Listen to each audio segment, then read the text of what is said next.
আমরা তার বাংলাদেশে প্রত্যাবর্তনকে স্বাগত জানাই এবং তার যে প্রয়োজনীয় যে সিকিউরিটি সেটার বিষয়ে আমাদের সাথে তার যে আমরা তার পার্টির আলাপ হচ্ছে।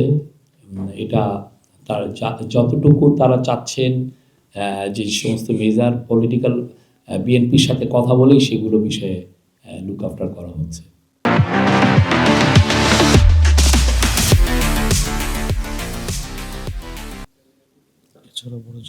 আমি মনে করছিলাম থেকে একটু এটার সাথে একটু অ্যাড করতে চাই যে আসলে কি কি বিষয়ে লুক আফটার করা হচ্ছে। আমরা যদি মানে এখন যদি বলি যে এসএসএফ কেন্দ্রিক বা এই ধরনের কোনো নিরাপত্তা কি তাকে দেওয়া হচ্ছে কিনা বা তার পার্টি থেকে চাওয়া হয়েছে কিনা। আপনি এই বিষয়টা তার পার্টি বলতে পারবে, বাট আমাদের তরফ থেকে সর্বোচ্চ এফার্ট আছে তাকে মানে তাকে ভালো সিকিউরিটি দেওয়ার।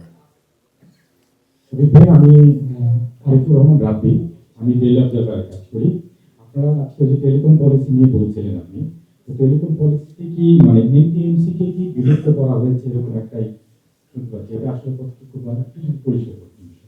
এই বিষয়টা আপনি ফয়েজ তায়েব আহমেদের সাথে কথা বলে জানবেন এনটিএমসি বিলুপ্ত হচ্ছে কিনা, বাট যেগুলো ইন্টারসেপশনের বিষয় তো আমি আপনাদেরকে জানালাম।